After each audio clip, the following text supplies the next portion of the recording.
Do you know how to pay in Hungary? Let's learn Hungarian money, Hungarian coins, Hungarian banknotes, and Hungarian numbers easily. 1 forint, 1 forint, 2 forints, 2 forint. Did you know Hungary used to have 1 and 2 forint coins, but they were withdrawn due to inflation. Today, these coins are no longer in circulation. However, prices in shops can still end in 1 or 2 forints. When paying with cash, the total amount is rounded to the nearest 5 or 10 forints. So 501 becomes 505. 506 becomes 510 forint. 5 5 forint. 10 10 forint. 15 15 forint. 20 20 forint. 25 25 forint.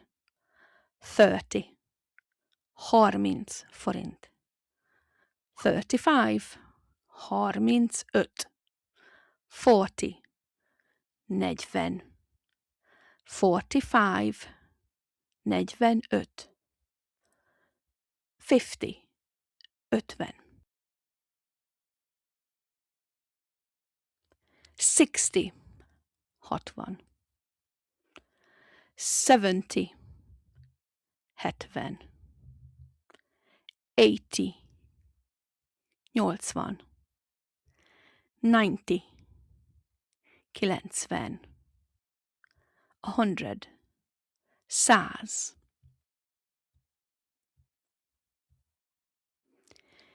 200 200 300 300 400 400 500 500 600 600 700 700 800 800 900 900 1000 Ezer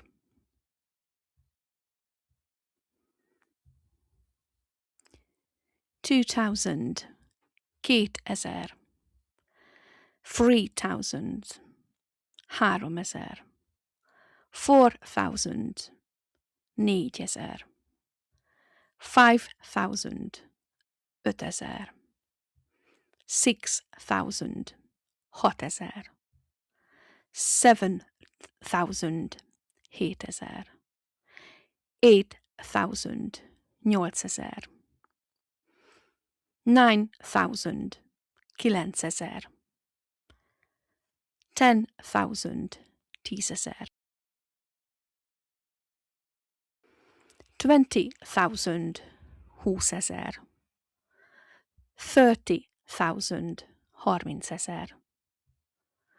40,000 40,000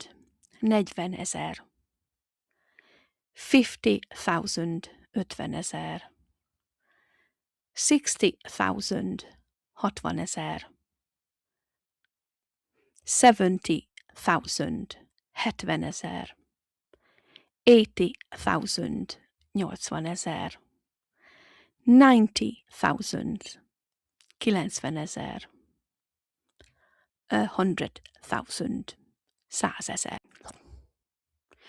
When you pay with cash in Hungary and your total is 9,998, how much will you actually pay? See you in the next video.